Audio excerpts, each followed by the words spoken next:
We got a penthouse, all these things that you do when you start making money, and then our income goes to zero. Got a text notification, Stripe shut your business down, $0 overnight. We brought on this group of people to help us kind of scale the business. That next day, they took 60% of our customer base. That's it. That's how our business ends. How the fuck do you give someone $6,000 on accident? People have to do what's best for them, and sometimes it hurts someone else in the process. Well, time to put this fire out. Most people just give up there. What happened after that? Welcome to the Seeking Leverage podcast. I have my co-host here, Michelle. Hello, guys. Welcome back. We have our two guests here. You want to introduce yourselves? Hi, I'm Mikaela Ulmer. And I'm Brady Ulmer. All right, and they restart. Thanks so much for coming back and listening to our podcast. We are here with two of our favorite friends and awesome business owners. You guys want to go ahead and introduce yourselves? Yeah, my name's Mikaela Ulmer. And I'm Brady Ulmer. Thanks so much for hopping on. What are your thoughts? What was your vision with we were kind of thinking, we want to bring you guys on just because number one, you're already business owners. You started dating before you guys kind of took the leap into what you're doing now. But what are your thoughts? Yeah, I mean, we just got back from New York. We're gonna fly and live in Colombia for a month. So we're we have a week in Chicago. We have to get you guys on. Yeah. You guys have very unique businesses. I feel like high ticket, selling super expensive things and having huge sales teams and a bunch of employees and all types of stuff is what most people do in our friend group and just the whole space. And you guys are more low ticket recurring revenue, and it's super interesting to me. So I wanted to have you on to talk about that. And then also Michelle and I just got engaged, and you guys are married, have been married for a bit, and also run the business together. And that's a really interesting dynamic. So I'm super curious about that. Yeah, for sure. Yeah, I guess we can give the whole overview. So, man, it's been probably 6 years now that we've been technically full time into the online entrepreneur thing. I know we met 5 years ago now. 2019. Yeah, we met in 2019. We were both 9-to-5 workers when we met each other. Mm-hmm. And then at the time that we met, I was always trying to do stuff like everybody else is how do I get rich? So, I was doing the million things online like everybody else does. And then we met, and then I'll kind of let you say it, tell your kind of story. Cause when we first met, I was I want to make $1 million now. I want to make online business. And you were kind of just chill. But then once we started getting to know each other, you became dang, maybe I want to do the business stuff too. Yeah. So I was a 9-to-5 worker. And then I also was a server and a bartender. I had no idea what I wanted to do. I was do I go to college like everyone else? But I knew that deep down, I didn't want to have a lot of college debt. I didn't have parents paying for me. I also knew that I had a lot of creativity, but I didn't know how to explore that and actually have a job and a career that I love to do without going into so much debt and basically just, like I said, having a 9-to-5 and just working my life away. And then he kind of ventured into the online space, and I was this is really interesting. I can still have freedom. I don't have to have a boss. I don't have to have a 9-to-5, and I can still show my creativity side. And that's kind of when we dove into the online space and started exploring some options. That's dope. Can you guys share, let's go back a little bit and walk us through your love story, and then we'll get into the business model, all that fun stuff. Yeah. I was she always has me tell this story. So with us, we initially met, or I was living with a roommate at the time, and then his girlfriend always tried to set me up on dates. All the time, because I was the single one. And she would always be Brady, I got this girl for you. And it just would never worked out. So I was I'm good. I'll find somebody. And she's months goes by. And she's wait, she's I have this other girl. And I'm I appreciate you, but I'm doing okay. And she's well, here's a picture of her. I'm okay, who is it? So I was you might be onto something here. And then, I randomly DM'd her. So for anybody watching, it's okay to do it. It worked out. I think I literally DM'd her. I said, the first thing is I said, are you going to have red or white wine on our first date? I love that. And then obviously she replied back, and I'm okay, when and where? Mm-hmm. And then we met up. I'll kind of let you go into it, because it's funny how I don't get nervous doing stuff dates, podcasts, all this type of stuff, but I'll let you kind of share your nervousness. So I originally thought he was a fake account because I was hot guys don't follow me on social media. They're either people that want to be a sugar daddy, or they're a fake account, or they're just goofy people. And so he was like, let's hang out. And I was like, okay. And this was like my first like online date, I guess you should say. So I was really nervous. That's when like Tinder and Grindr were like and Bumble were like a huge thing. And everyone just had like horrible experiences with those dating apps and stuff and just online, I guess. And so I was like, okay, like I'm gonna go meet you. It was an hour drive. Like I was so nervous and I was like, this guy's gonna be a weirdo. He's gonna be a flake. Like, and so I met up with him and I was like, oh my God, I was like, he's so hot. Like, and then we went on a date. And No then big deal. Yeah. And then we went on a date and like we just had like the best chemistry. Like it was like fireworks across the table. Like we had everything in common. Our long-term vision and our long-term goals were all aligning. So I think we were just hooked from day one. Yeah. I was probably a little bit more hooked than she was because, like, I'm 5 years older than her. So I had been, like, I'm not a player, but it's like I've been on a lot of dates because, like, I was trying to date somebody. Like, I wanted to, find somebody. I wanted to eventually, build into marriage. And I'm very, like, if we are going to date, it's with intention. Like, we're going to do this for a purpose. So just, through a lot of like, knowing what I don't want, with the first date that we had, I was like, oh, I've never had this where it's like every expectation that I've ever wanted is like in this person. Yeah. So yeah, it was funny. Like I'm not joking. I think like since our first date, I literally don't think we've ever spent like more than 5 days apart, like since the first date. Yeah.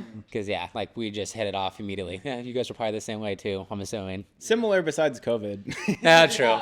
Yeah. Yeah, so we had hung out once and it was very similar, just like immediate conversation. We kept trying to throw something on Netflix and like we had to keep restarting it because we were just talking the entire time. And then we got done hanging out and then a week later she's like, oh, I'm going to go on spring break, or she just went on spring break. And then that's when COVID hit. So we were in Bloomington and the same like college town. And then she had to go 2 hours north to like outside of Chicago. And I had to go 2 hours south. So we were like 4 or 5 hours apart. And we literally could only text for months before we got to like hang out again. So aside from that, inseparable. Inseparable. I feel like you just know when you're with the right person, when you found your person. And they always say like, you'll just know. And I feel like that's exactly, I mean, it sounds like that's what happened to you guys. It's exactly what happened to us. Like I wasn't searching for the love of my life, but as soon as we hung out for the first time, I was like, period. It's going to work out. And obviously it's like, you got to find someone that like matches your energy. And it obviously looks like you guys found each other and you match each other's energy really well. So I know you said you started first, the ideas of like, what if I ran a business? Did you have a different business in the past, or was it like, walk us through that? How long do you guys have? We got time. I'm one of those people where it's like, again, I was your typical, I'm from Nebraska. So it's like, I didn't grow up with business stuff. I grew up on a farm. So it's like, you go get a typical 9-to-5 job, you do that till you hit your, retirement years and then you can relax. But yeah, so when I turned like 20 years old, when I, moved to a bigger city, what I thought was a bigger city at the time, Lincoln, Nebraska, I was like, oh my God, this is crazy. I started seeing people making money online. I'm like, what do you mean? Like what do you mean you make money online? This was what, 11 years ago. So I was like, this is so crazy. Yeah. So that's when I started the business side of things. And then like everybody else, when you're first starting out, you're like, well, let me try everything. I'll try drop shipping. I'll try sales. I'll try real estate. I'll try. So it's like I did a million things, to start out. But then you quickly realize, oh, maybe I should focus on one thing, do that for a longer period of time than 60 days, and then maybe it'll work. So yeah, when we got engaged, it was basically, I had a business, but it wasn't the exact one we have now. It was like, almost like we keep starting like these, like you guys probably have done the same thing where like you start something and obviously it bleeds into something else. Like it turns into something because you do it for a short amount of time. It's like, oh, you found all these things out. Let me pivot to this sort of thing. So that's kind of what it grew into was, yeah. So we've been technically doing this business now for, I don't know, a year and a half. Yeah, maybe 2 years now. Because so that's when he saw a couple videos and he was like, you need to check out affiliate marketing. And I was like, affiliate marketing? I was like, what is that? I had no idea what it was. And so he's like, you should watch these videos, and started watching them, obviously on TikTok. It just feeds you more other videos of other affiliate marketers. Algorithm. Yes. And I was like, this can't be real. Like, this is a scam. Like, this is a scam. Like, and I started watching the videos. I watched them for months, like at least 3 months. And I was like, how are these girls buying brand new cars?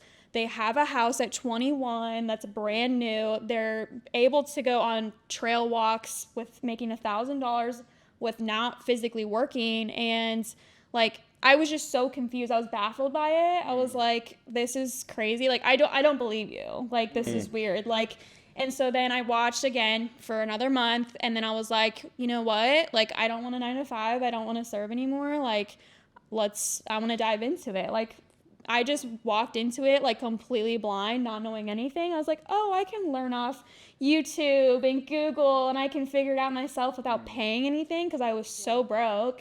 And I was like, you know, I'm just going to dive into it. And I did. And I won't go into it too much, I guess. Like, Did you guys like?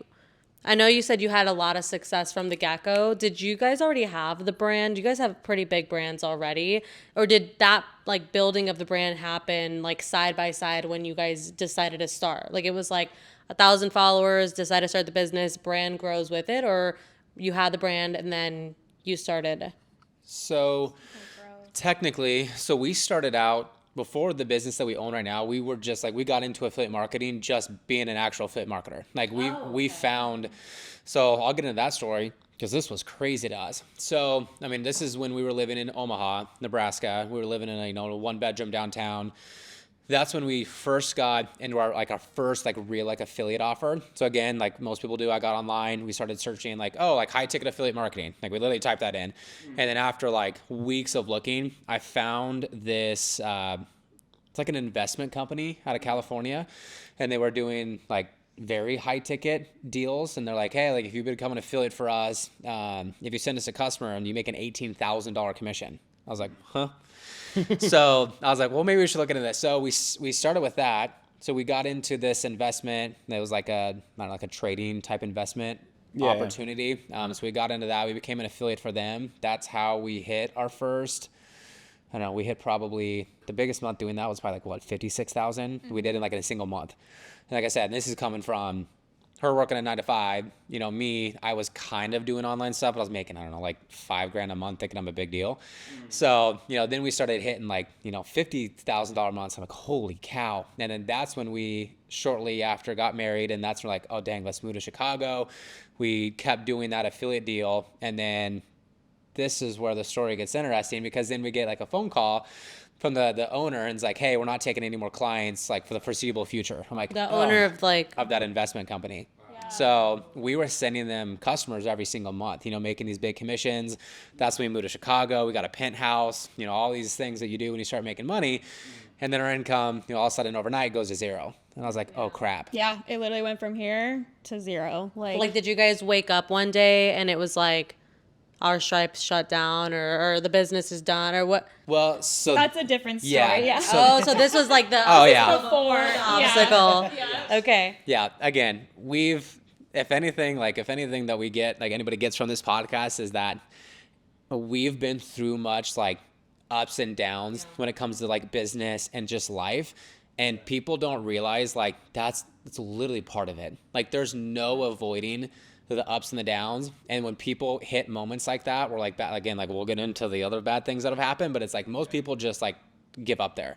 Yeah. And I think that's like the biggest thing that we try to portray to people is like, you literally have to do that. You have to go through those moments. Like you have to get through the periods of like, oh, I bet this doesn't happen to anybody else. But like, oh, talk to any other business owner, and it's like, oh, yeah, that happened to me last week. And I'm like, oh, it did? Yeah, I feel like once you've like, this is the path that I'm taking and I'm not looking back, like fires and downs just become normal. And we're like, well, like time to put this fire out. Like what's next? Another Tuesday. Yeah. For the people who maybe don't even know what affiliate marketing like is, and I guess some of the appeals of it, like when you said 54K, that's like 54K in profit. It isn't like e-com where it's like, oh, we made like actually 5K profit. Yeah. So could you explain like very simply like what is affiliate marketing and maybe a few appeals to it? Because that's like your thing. Yeah.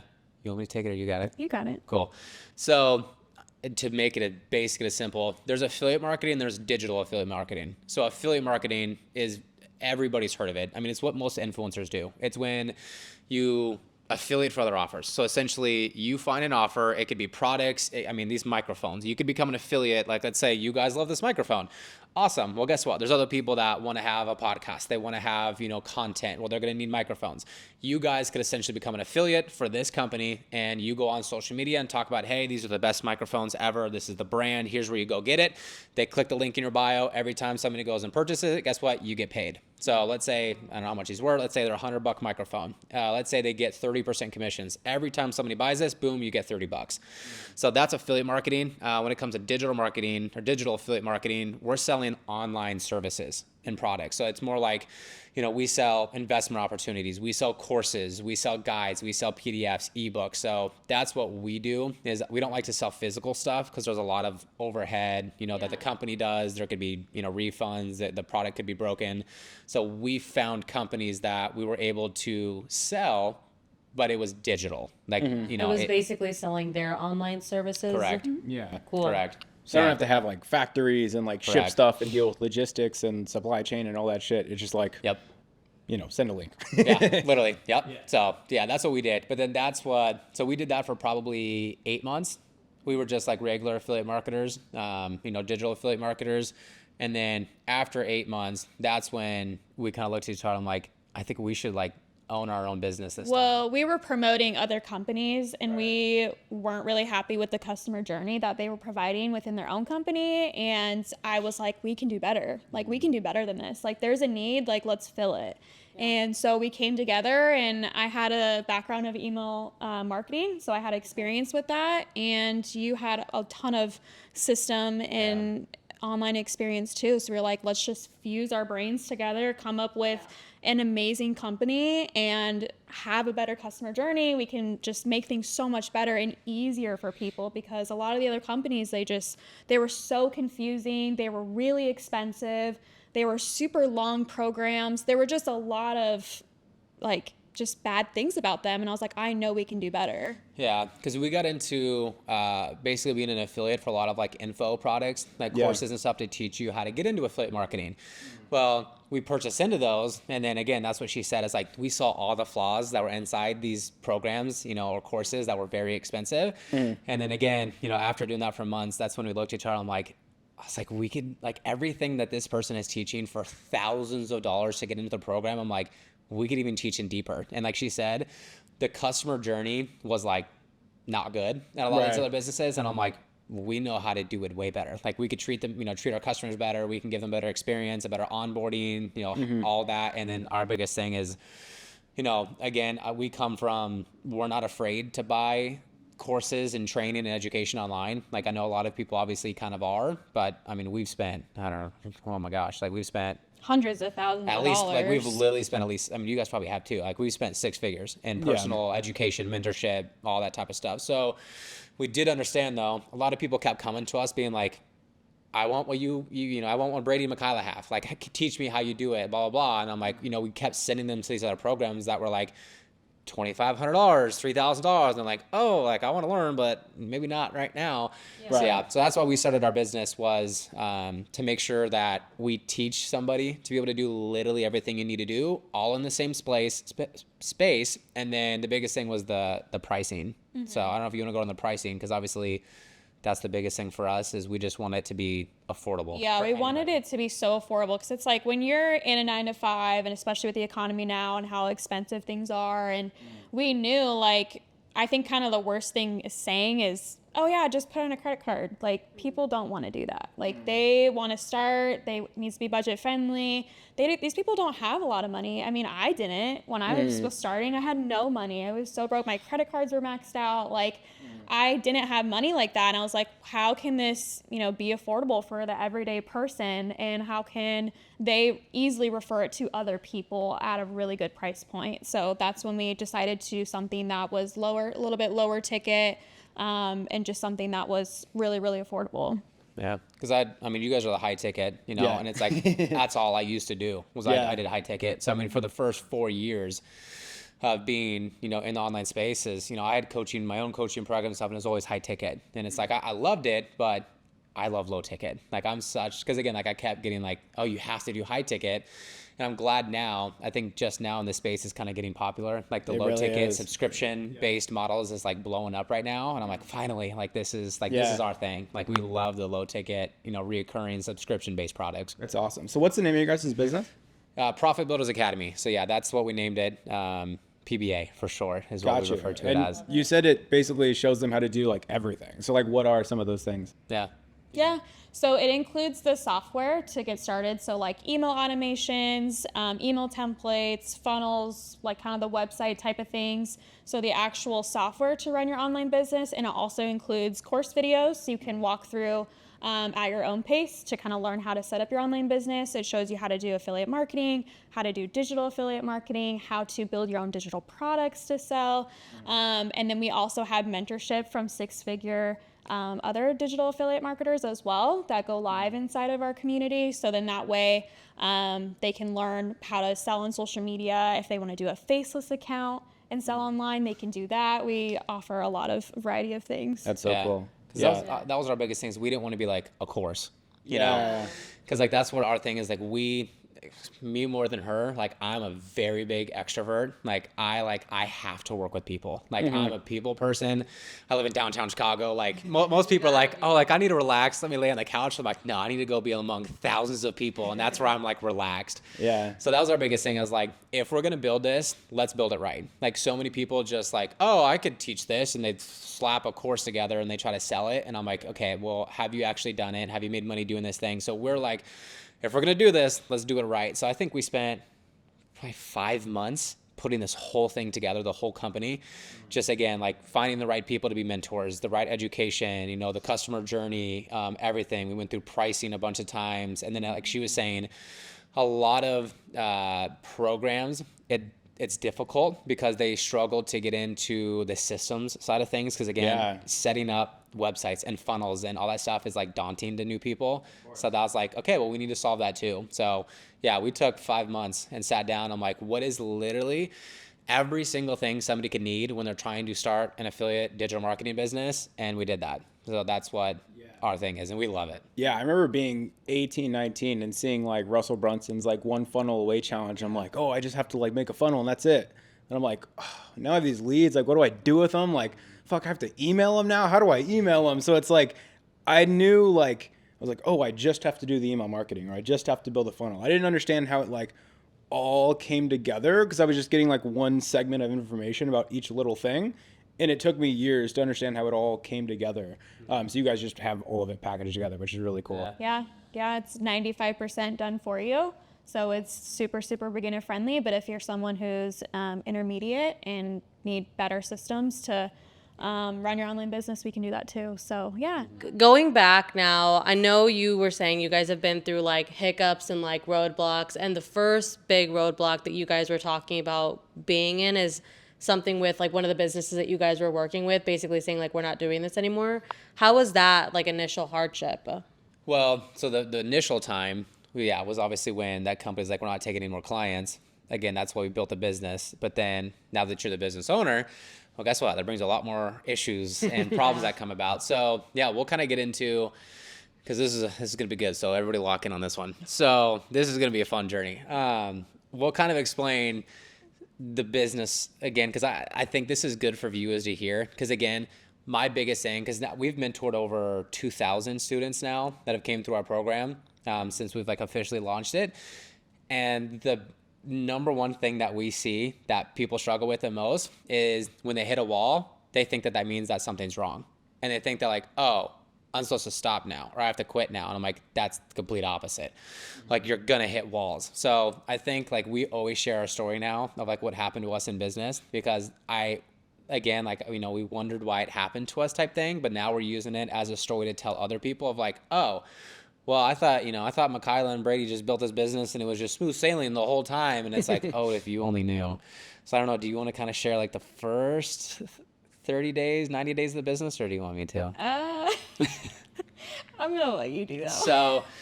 So a quick snapshot. So when we really started to take off with our business, so it was a little bit slower at the start, which again is usual for a business. You just launched it. You got to get customers, make sure everything works, everything. So we really, you guys no? We really took off at the beginning of January. So 1st of January of 2024, so this year, that's when we're like, okay, to really do this thing, like, let's bring on like some people that have like a good following on social media and help get our name out there. So that's what we initially did, was we set up tons of meetings, brought on some people that had like a good following. And then from 1st of January till the end of February, so a 2-month period, we grew our business by $110,000 a month in recurring revenue. Massive. So I'm like, we're on the highest high ever. And then from January to March, our students crossed over $500,000 in sales too. Yeah. So yeah, just our students alone in that 2-month period of time, like just in our students' pockets, took home $500,000. They did? Correct. Like just That's all of our amazing. students combined. That's dope. So we were starting to see like people quit their jobs, like people starting to be like, somebody's like, hey, like, your business just helped me pay for my family's vacation. Like I'm taking everybody on a cruise. It's like, we're like, oh my God, like this is amazing. Like And this then is our what we want. highest earner, I think, made $40,000 in a month. There's more than that. It was 58,000. Yeah, in a single month. So like, okay, this works. Like we know what we're doing. We know what we're teaching. Like we love our business. People loved our program. I'm like, this is fantastic. And then middle of March rolls around. So this is, we're in our stride. Like we're doing March 2024, just for clarification. correct. Okay, so that's 4 months ago. Yeah, yeah, like that's not that even long ago. ago. So again, we're doing over 6 figures a month. I mean, we're profiting, 6 figures a month at this time. And this isn't, again, like we're a subscription based product. Like we teach how to sell subscriptions because I believe, we like being able to make that, again, the monthly reoccurring. And we like being able to like sell somebody one time, but then get paid over and over again every single month. Like that's our biggest thing. Like, we told each other, if we're ever going to build a business together, we have to make reoccurring income. So I don't know if you want to talk about how we like talked about like no high ticket, like it has to be recurring, like why we want that recurring lifestyle. I mean, ultimately, like we wanted a sustainable income. We wanted predictable income, especially when you're working online. Like from our past, previous affiliate programs before we started Profit Builders Academy, we would have those $50,000 months. And then the next month we would have $2,000 a month. And Yeah. it just wasn't sustainable. It was very up and down, and it was just so hard to plan. You can't, plan to buy a home on that kind of income. Yeah. And so it was great, but it was very stressful. Yeah. And so that's why reoccurring income and having a subscription-based business model is just the perfect fit for us, because we want to be able to plan, and eventually we want to have a family, and we need to know that if I were to get pregnant or have our first child, that we still have income coming in no matter what. So Yeah, so that's something we search from day one, is like we're going to be a recurring business model, subscriptions, and then that's what we teach like a lot of our students to do too. Because again, you guys probably, it's one thing to make, everybody's searching for the $10,000 a month. Well, when you hit that, for 1 month, you're on a high, but you're like, oh dang, I gotta go do this again next month, and then I gotta go do it next month, and then I gotta do it next month. So it's like, what if there's a way that you could build an income stream to $10,000 a month, and it's with a subscription, a recurring product where that comes in every month, and then you can continue to build upon it. So that's what we teach. But so mid-March, we'll go back to that. So again, high, like we're like, oh my gosh, this is amazing. Like we're starting to plan, to do all these different types of things. And mid-March comes on, and then that's when we wake up. It's a Wednesday morning. I remember like yesterday. We woke up and I was like, oh, I feel really good today. I was like, I'm going to go to the gym. I was like, our business is going great, everything.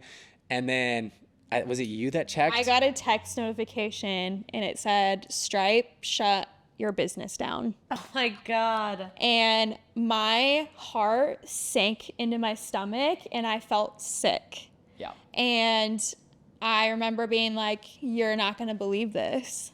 And he looked over at me, and he's like, what happened? And I was like, Stripe shut us down.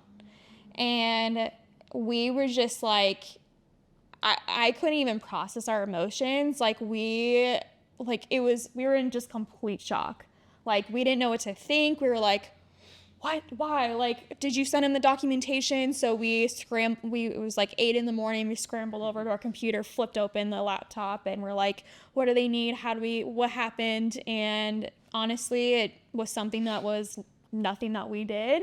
And Stripe just has terrible customer service. They do. And, They do. Shout out Stripe. Yeah. Give me my account We back. sent them everything they needed with our business documentation, and we were rejected. So our business went from, multiple six figures a month to $0 overnight. And it was heartbreaking. It was horrible. Something that we built and spent so much time and money into just completely wiped, under the floor with us. It was absolutely insane. Yeah.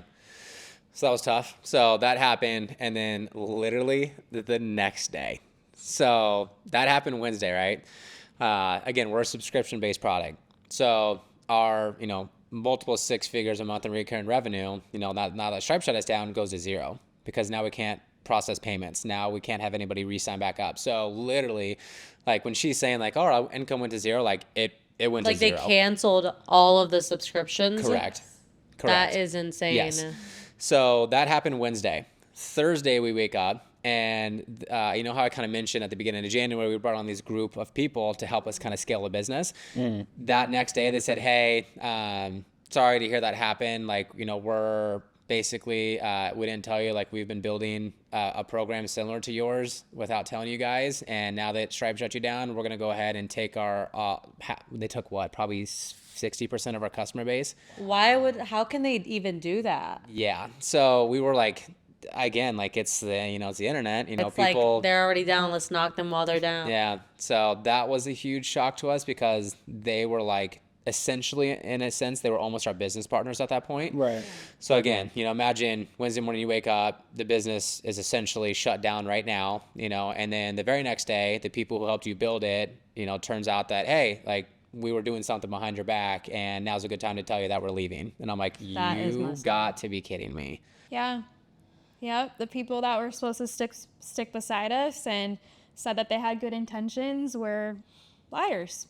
And that's what happened. And built a competitor business behind our backs, and it stung for a while because obviously when you work with people for, a good amount of time, you're hopping on calls every day, you start to build relationships, and they talk about their families and we talk about our families, and then you think everyone has good intentions. Of course, at the end of the day, it's all about money. So I understand that. But from a relationship connection standpoint, it was really painful to go through. Yeah, because we genuinely thought like these people were like our ride or dies. Like the conversations we had was again like we invited them into our home. Had an amazing time, and then it was just like mask threw off. Mask on. No, this is actually who I am. Yeah. I feel like those moments, and I'd love to hear Garrett's story too, because something really similar happened at the beginning of the year or at the end of last year. But I feel like those like really like slap in the face moments, honestly, as an entrepreneur, they just like make you so much stronger. And whether it's like you barely started or like you already started the business, it's doing good numbers. I know for me, it was actually like literally the same month. We're all just going through stuff same month. But before I like went full on as co-owner of Closing Bible and HireSalesReps.io, I was a sales manager for a different company, and I've kind of shared my story here and there. I would say I was pretty successful with the company. I was with them for like a year and a half, almost 2 years, and I had an amazing relationship with all of them. But I think at a certain level, it is exactly like what you said. Like people have to do what's best for them, and sometimes it hurts someone else in the process. And so I went through a very similar experience where just the people that I really trusted in, like when things started to get rough in business and I was leading, it was like, who are we going to turn to? What can we do to make the pain not as painful? And so I was one of the, I feel like I was one of the people where it was like I really trusted the leadership, I really trusted the systems, I really trusted the people that I was leading. And it was just a really great reminder that like at the end of the day, like we have to do what's best for us. And it taught me even too, like how to grow through it, how to grow through pain. And then also at a certain point, and I'd love to hear about that once kind of he tells his story, but at a certain point, I feel like you have to kind of like look in the mirror and just be like, that happened. It was a shitty ass situation. And I feel hurt and I kind of want revenge and I kind of want to like just do all these things to make myself feel better. And then you just have to realize like, then we just have to close the chapter and just move on, because that's what's going to get us all to the next level is like not moving through like holding on to so much pain. It just like sometimes people do you wrong and that's on them, and we just learned through it. But something pretty similar happened to him, and I was just a bystander, just sitting there watching him freak out. But Yeah, it was a blast. And Michelle doesn't give herself enough credit. There was 21 sales reps on that team, all doing really big numbers as an entire team. we had and done even 800K the month before I left. Yeah. Yeah, just for that team alone, not even the whole company. And all the reps were making tons of money too. So there's large, egos involved when it comes to making a bunch of money at a young age and managing, a team at the age that you were at. So for me, yeah, Stripe is my best friend too. Got a friend in the group chat. So I was using them for a while, for like years. Everything was smooth. I had like 741 successful transactions, out of which there were 4 refunds and or disputes, which is ungodly low given the amount of transactions that I had done. And there was this one client who started working with us, and he was on the call with me. He's like, hey, I want to work with you guys. And I'm like, cool, it's this much money. Let's get started. He's like, cool, send me the link. I'll pay later today. And I was like, beautiful. So I went to dinner with my friends. I get like 12 missed calls and like 10 texts being like, refund me now, refund me now. I didn't mean to pay it. I paid it on accident. And I'm like, He said he paid it on the wrong card. I'm pretty sure. how Wasn't the that? fuck do you give someone $6,000 on accident? Like, I look at it when I pay that invoice. Regardless, yeah, he was like, I don't want to do this. And I was like, cool, I'll refund you. Like, I'm sorry you changed your mind. Like, I don't know what to tell you. So I was like, I'm with my buddies. Give me like 20 minutes and I'll like call you and we'll get this figured out. And he's like, no, I need it now. And I was like, well, you're not going to get it now. Give me 20 minutes and I got you. So I get home, I call him and I'm like, what's up? And he's like, I just want to refund it. I like didn't mean to pay. And I was like, that's odd, but okay. And I was like, cool. I'm going to process your refund now through Stripe. I'm looking at it right now. It says 3 to 5 business days. I'm going to press the button. Are we good to go? He's like, 3 to 5 days. I'm not doing that. And I was like, well, I can't make it go faster. I sent him a screenshot of it. I'm like, look, 3 to 5 business days. And he's like, no, I need it now. And I was like, First huge red flag. yeah, but I had spoken with this guy. I just wanted him to win. It was a decent amount of money to him, not a decent amount of money to me. I was like, whatever. So I was like, fine, I can literally just wire you the money through Wise.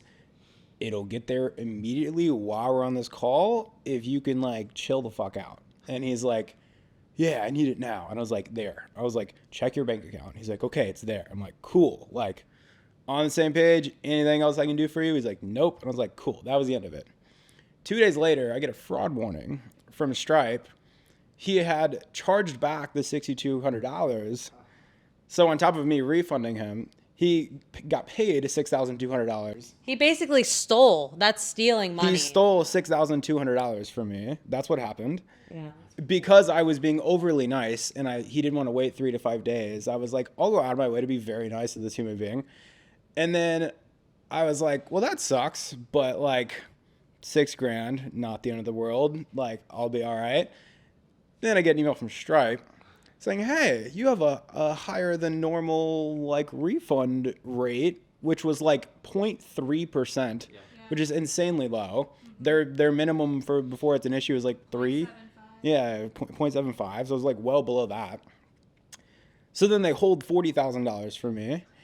And on top of that, they were taking 75% of every new transaction moving forward. And I had a sales team running and deals were being closed and like things were happening.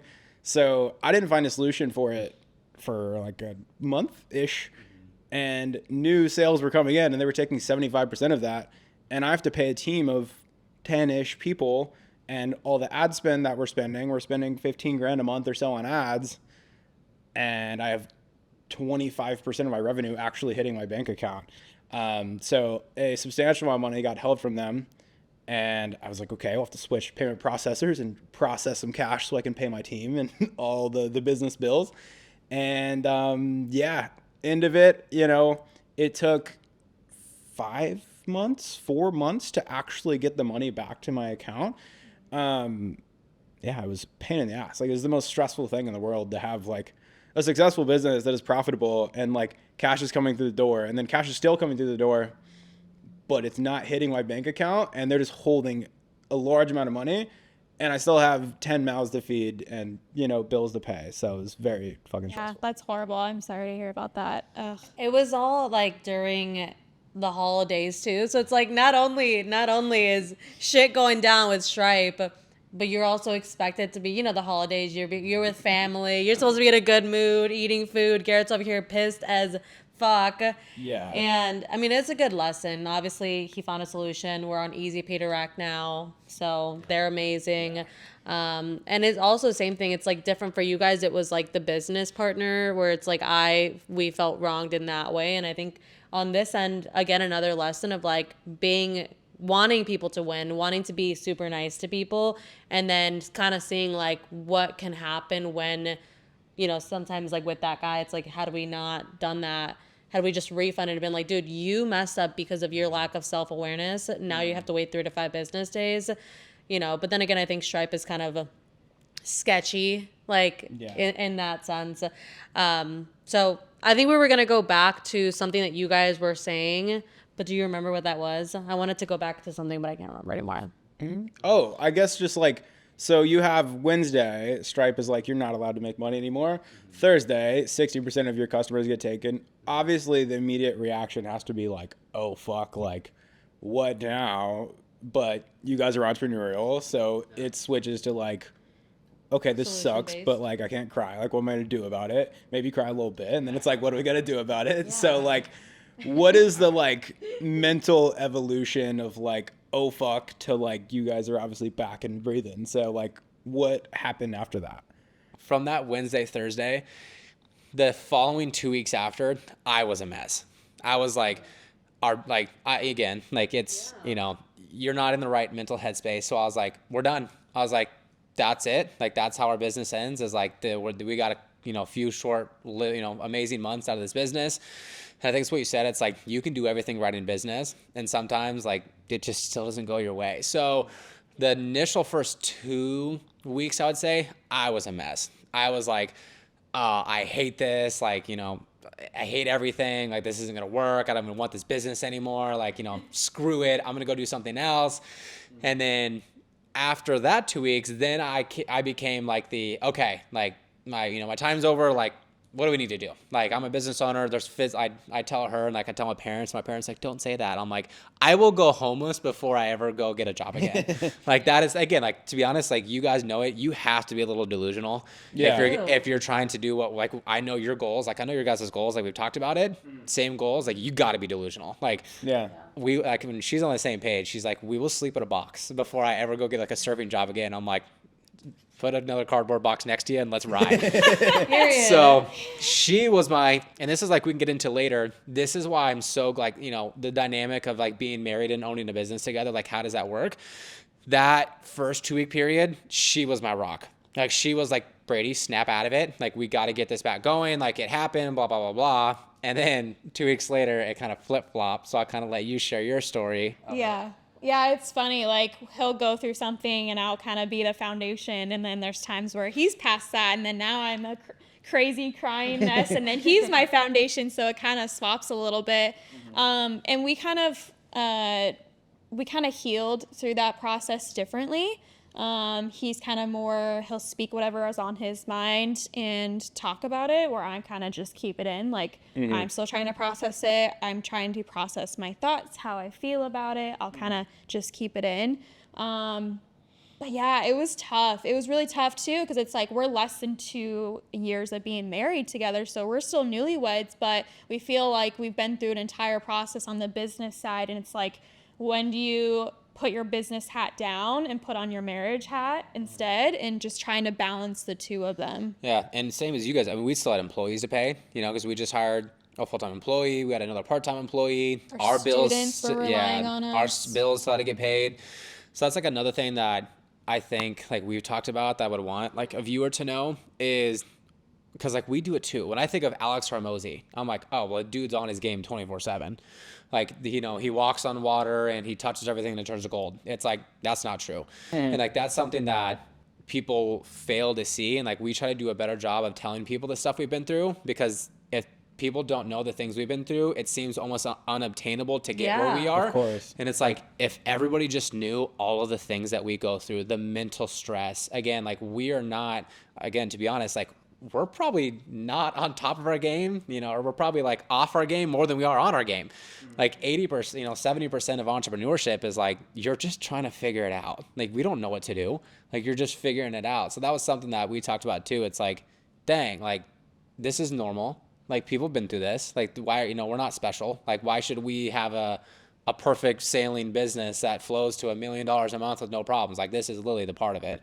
So I think like you guys could probably touch on that too, of like, I think people need to hear the struggle. Like, it's, we, you know, as business owners, we don't walk on water. Like, this is difficult. We have ups and downs. Our business fails too. Like, we keep going, but the biggest thing is that we just don't stop. Especially on social media, you don't see the bad days. You only see the good days. You only see the income claims and, oh, I made this much money while doing this. Like, you don't see people's bad days. No one's going to post that. So yeah, I'm sure you guys can relate 100% on that. Yeah, I think as you level up and start making more money with your business or just whatever the hell you're doing, you have to constantly be doing things that you've never done before.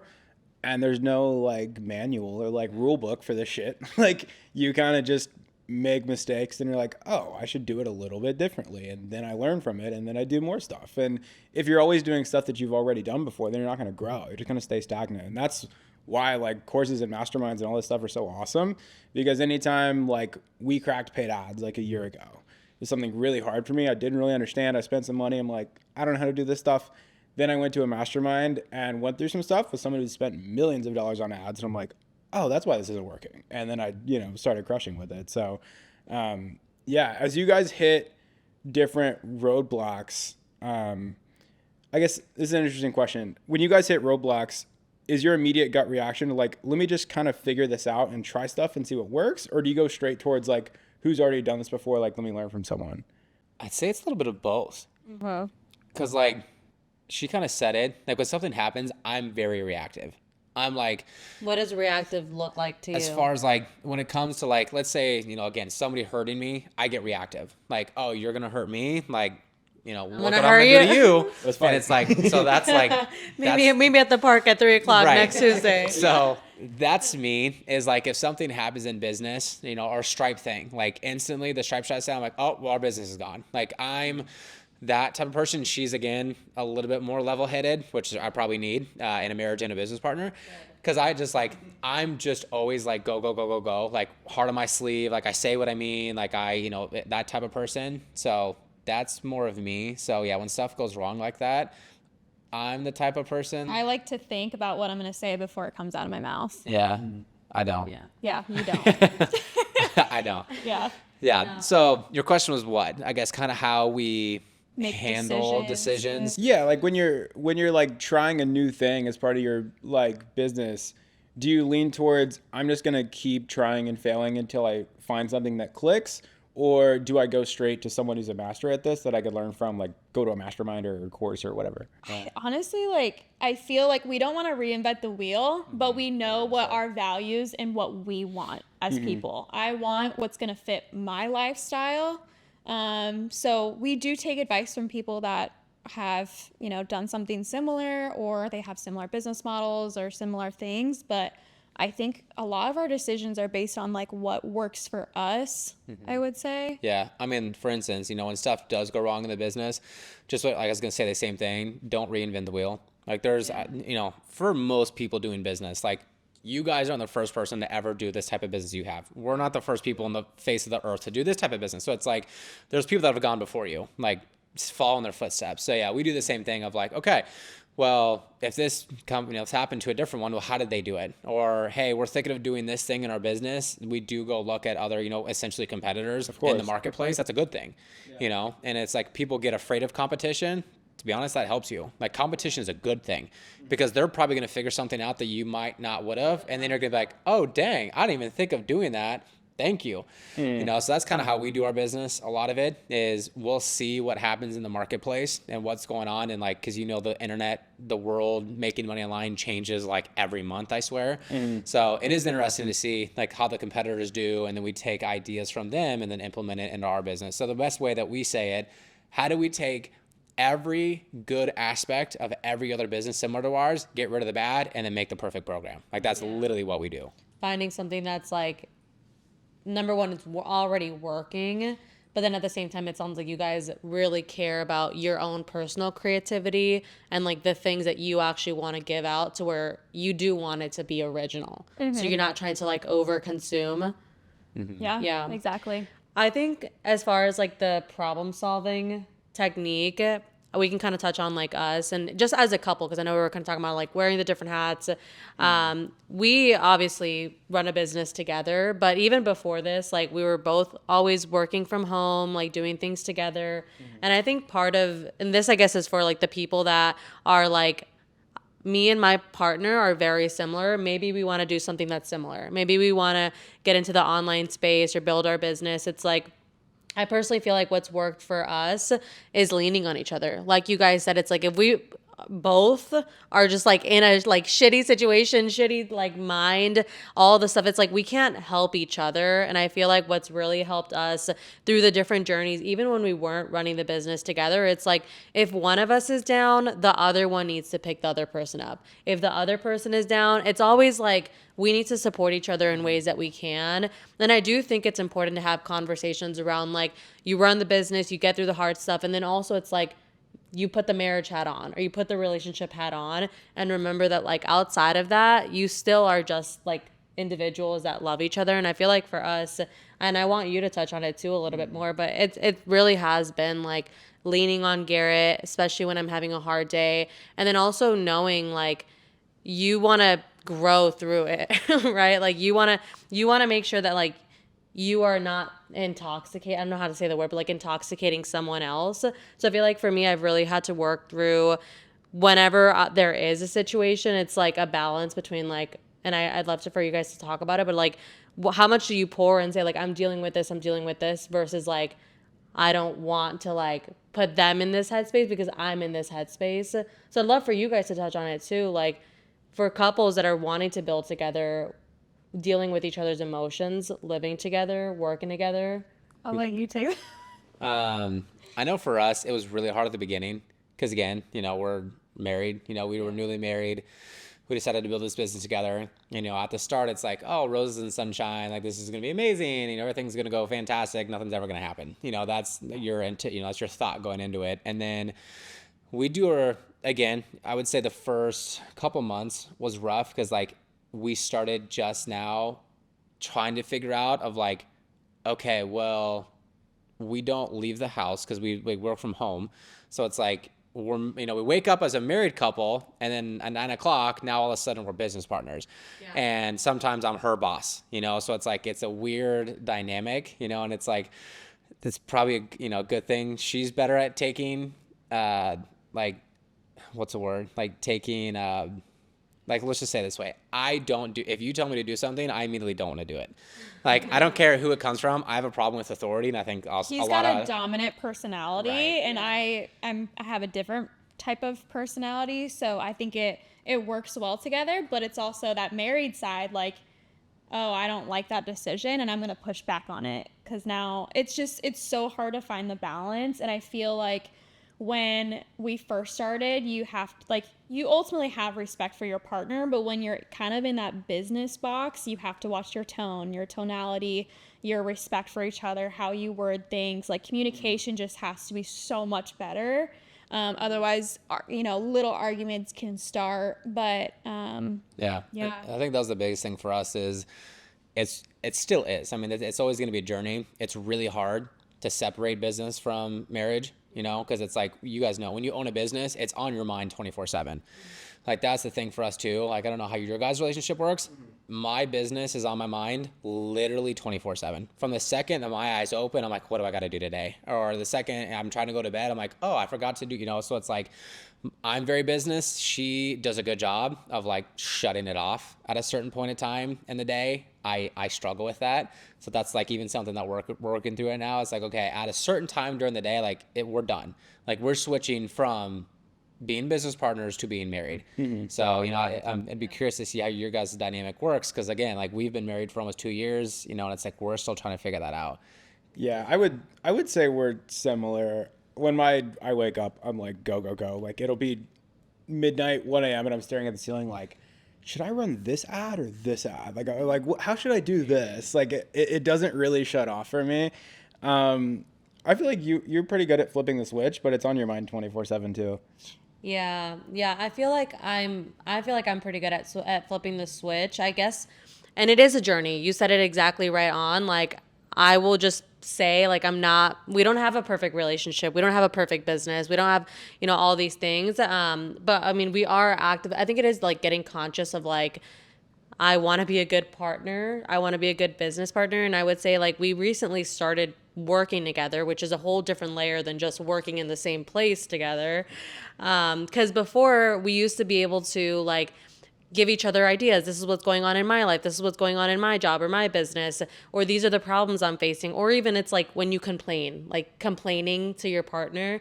When we became business partners, it's like, can't complain that much because like we're complaining about this, like we own the business, so it's just been a little bit different. I would say month 1 of transitioning into like working full-time with Garrett was probably the hardest month of all of them, because in my previous role as a sales manager and like had been there for so long, the company was doing $2 million a month. Like they were like top notch systems, like everything was just like so crisp. Their standards were like so through the roof high that if I didn't do my job, which I did a lot of work, I would feel guilty. And so coming in and like the first month, working there, I was like running a million miles an hour. Like I would fuck something up and like I would just feel bad. Like I would feel guilty, or like over communication of like, this is what I'm looking for. These are like what my standards look like.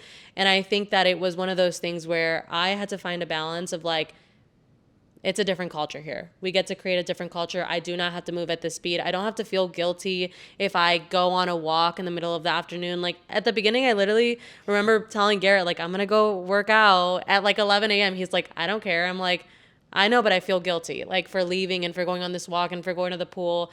And so it was just a lot of unlearning. I think Garrett played a really big role in like supporting me and being there for me and encouraging me. And he was even like, who's going to fire you? Like, no one's going to fire you. Like, chill out. I remember you were like getting your hair done or something, and you were like, I don't want to post this because I don't want my team to think that like I'm not working. And I was like, you own the business. Like, yeah, no, it was. No one's going to fire you. Like, I'm not going to be mad at you. Like, go live your life. That's like one of the things we try to do with our team is like, obviously we have to get shit done and like we have to go hard. But like, if you can't do what you want to do, then eventually you're going to have a day where you don't want to be here anymore. And I obviously don't want the owner of the business to feel like that either.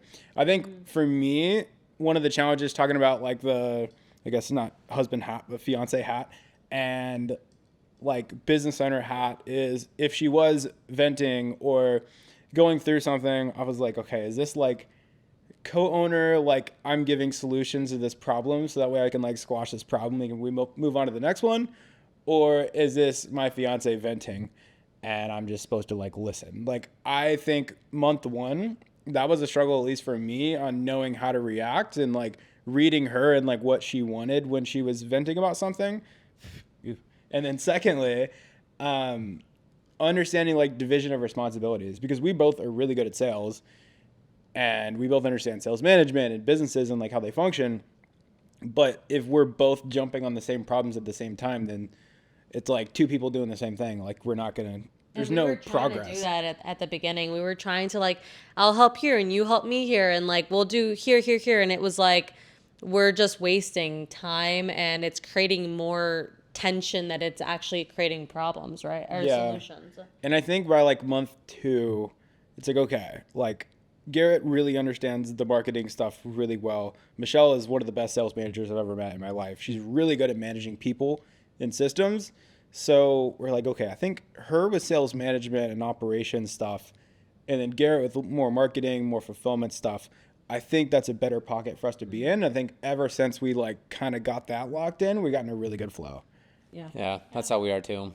Yeah. Because you're more the, design. I'm more the marketing, designs, managing, the schedule type person. And then I'm like you, Michelle. I'm like very, like front facing, love talking to people. Yeah, love managing because like I manage the team. Yeah. I do a lot of like the front facing, like the live calls and the community type stuff. So that's also what we went through, was like we kept trying to work on the same problem, but then she wanted to do it one way and then I wanted to do it way. So now there's a problem between us trying to fix the problem. So I was like, and then you're what trying to if- get sushi after, and you're like, well, yeah, literally. well, You're like, anyways, I still think my answer was better. literally. And that's the biggest thing. Yeah. With working, owning a business with a spouse is that it's like, okay, like we're getting sushi now. It's like, again, we're human. So it's like, we do remember the thing you said to me about the business that you didn't like my idea, even though I still like, So it's like, it's so crazy with that. Yeah. And like, he'll be the decision maker on these certain tasks. I'll be the decision maker on these certain tasks. And then if we need to communicate and cross-reference, then we'll talk about it. Be like, is this okay? Or how does this work for the schedule? We're planning on doing this. Can you make this fit? Type things. Yeah. And you said something that like, we go through the same thing of like feeling guilty, like leaving, like to do something during the weekday. Like we say that all the time. Like today's a Saturday. Like I still feel like I need to do like 10 hours of work today because I'm a business owner. And it's like, that's something that we struggle with is trying to be like, no, like we're not, a business owner. Like we're not here on this earth to be a business owner. Like we need to go have fun. We need to go to the beach. We need to go watch a movie. And it's like, we struggle with that quite a bit. Cause like more so again, I'm like you, I'm Garrett. I'm very like go. So no matter what day, time or night, day it is, like I am like, we have to be working. And it's like, I get stressed and then you get burnt out, and it's like, we're trying to do a better job of like, like we can be humans and married couples and go do fun stuff. Yeah. I just have to remind myself, like, I'm human. Like, it started getting to the point where we were just so business go. And I would wake up at 3 a.m. with anxiety and panic attacks. And I was like, okay, something's got to change. Like this is ruining my life now. Yeah. To a certain point, like I'm struggling right now. And I was like, my cortisol levels are insane through the roof. I'm not working out.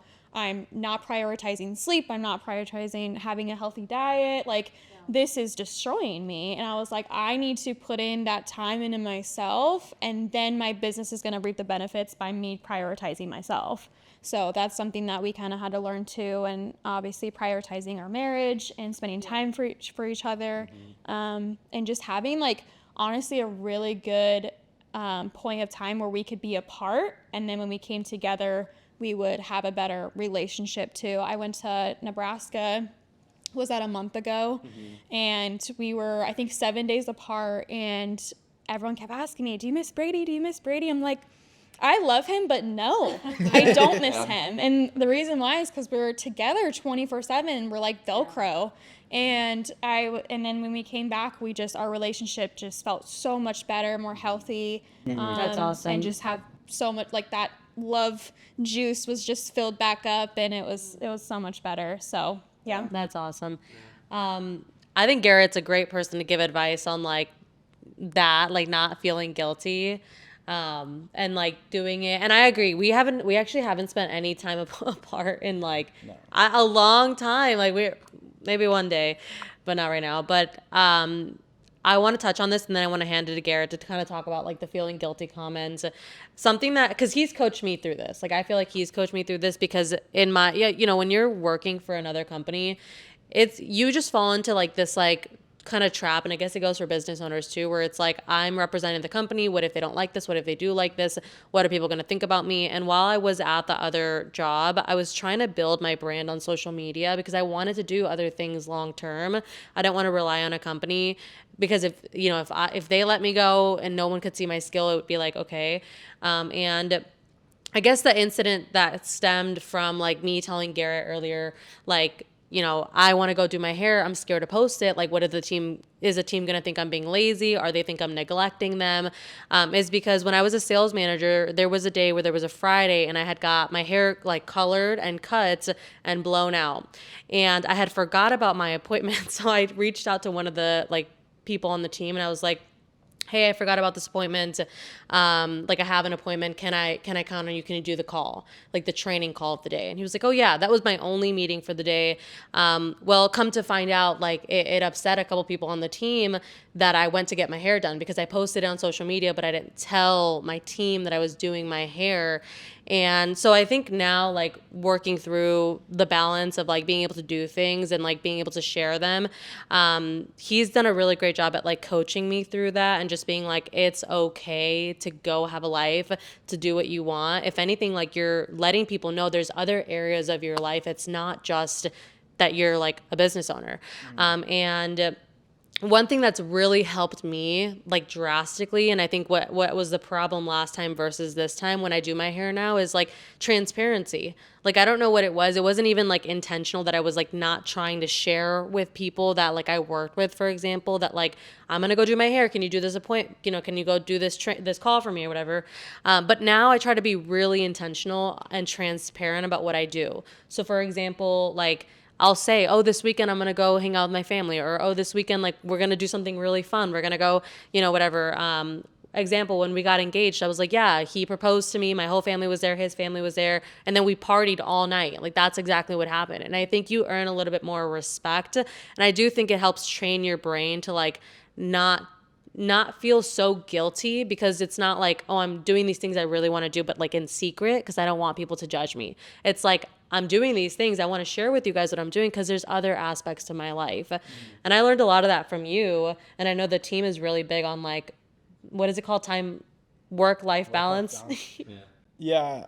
This is the way that I view it, is like, I wanted to step into entrepreneurship so that I could do whatever the fuck I wanted to do. Like, that was abundantly important to me. Brady, we're very similar. I've always struggled with authority. All of my friends were in frats, and I was like, if someone tries to haze me or tell me what to do, I'm gonna fucking snap. Like, I don't do well with cops. I don't do well with teachers. I don't do well with principals or like coaches or like people that I worked for. Like, I was always just had a tendency to where if someone told me to do it, I'm like, now I'm not gonna do it. Like, that just always been in my blood. So when I stepped into like running a business, like, obviously at first you really don't have employees, but you have clients, and you're like, ooh, what if a client sees this and then thinks this? Or what if one of my employees sees this and then thinks this? And then at first I kind of didn't show certain things. And then I was like, okay, so now I got into entrepreneurship so that I didn't have a boss telling me what to do. And now I have 30 bosses telling me what not to do. And I was like, eventually, I was like, fuck this, because now I'm training them how to treat me. And I'm like creating a prison for myself, because now instead of having one boss that I have to like hide things or not do certain things around, now I have all of these clients that I staff sales reps for. I have all these sales reps that are my clients.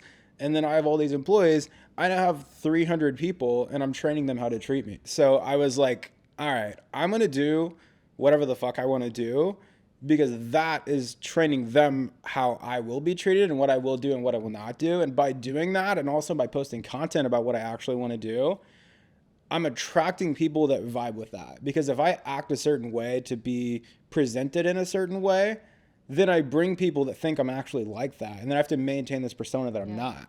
That's so true. And that's a slippery slope where I'm like, have to act like someone I'm not. And I was like, fuck that. This is how I'm going to be.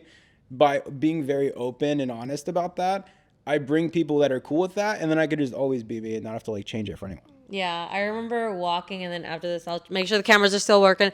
But I remember coming into like the business and like getting introduced in the chats and in the calls, and you just hear Garrett being like, he just swears. Like, that's part of his personality. You guys all know that he swears, he laughs, and it's just a fun time. And I remember being like, I'm scared to swear. For the whole 2 years that I was working at the last company, I never swore. And I do swear a lot, actually, in real life. so then I'm like, I think I said my first, like, fuck or something, like, on a call or, like, I don't know where. LFG, like, the let's fucking go. And I was like, oh, my God, this is pretty freeing. And I just think, like, it's one of those things where, like, you do train people on how to treat you. Who are you? That was a big thing for me, was being able to do what I want when I want. And I know we've like been ungodly truthful with our viewers on like all of the downsides with this, and you guys get a real raw feeling of what it's actually like running a business or doing entrepreneurial things. So like, we're as honest as they come, but like also life is pretty dope. Like, you guys are getting a second apartment in Florida just so you can not be cold. Like, can you talk about how it's also fun? Yeah. Entrepreneurship, guys, is also very, very fulfilling. It's very rewarding. You know, we talk about the bad things just because, like, we want to be realistic with people, just so we don't put ourselves on a pedestal. But don't get me wrong, we love it. Because, I mean, you know, we do things on a weekday. You know, again, I worked at a 9-to-5 job for 8 years as a delivery driver. So it's like I was used to, again, going to work, showing up. So I'll get into, my favorite parts of an entrepreneurship. Let you tell yours. But for me, it's the freedom. I mean, it's the golf. Full-time Guys. golfer over here. Golf. I got into golf like 2 years ago, and I'm like, oh, this is fantastic. I literally golf like 4 days a week. So the freedom is obviously what we're all after. So for me, the biggest thing that I enjoy, and like I said, I'll let you share yours. I like the freedom. I like the fact that and like you guys probably know it too. When you were I guess I was at a job for a very long time. So I lived for the weekends. I lived because that's when I could finally have my time back. I could have Brady back from my job. So the fact that we physically get to wake up and it does not matter what day of the week it is, we can literally go do whatever we want. It could be a Tuesday at 11 in the morning and we can physically go do whatever we want. Technically, if we wanted to, we could hop on a flight tomorrow and go to Miami. So it's like, for me, it's the freedom, because then again, the authority. I hated reporting to people. I hated being at a job when I'm like, I would get the work done in 4 hours and I just have to stay there for another 4 until I clock off. And then I think the biggest thing for us too is, again, it's the lifestyle. It's convenience. Like, it's everything that... And again, people are like, well, money's bad. Money's not bad. Money gets you convenience. Money gets you opportunity. Yeah. So for us, it's the aspect of now making the types of money that we make. It's the penthouse. Like, I've dreamed of living in the penthouse that we're in for literally my entire life. It's the fact that when we moved to Chicago here, the gym down the street was the one I wanted to go to. It's $260 a month just for a gym membership. If we would have been working 9 to 5s, no freaking way could I afford almost that was my car payment back then. Yeah. So it's the convenience that allows us to have, the grocery, like nothing to a sense, like we're not even remotely close to where we want to be financially yet, but the restrictions that get lifted off of you when you become an entrepreneur as far as time, money, opportunity, what you want to do in life is just like abundant. And that's my favorite thing. It's again, we're married. She doesn't have to go off to a job for 8 hours and be stressed and deal with people she hates. And then I don't have to go to that. And then we come home and bring that into the house.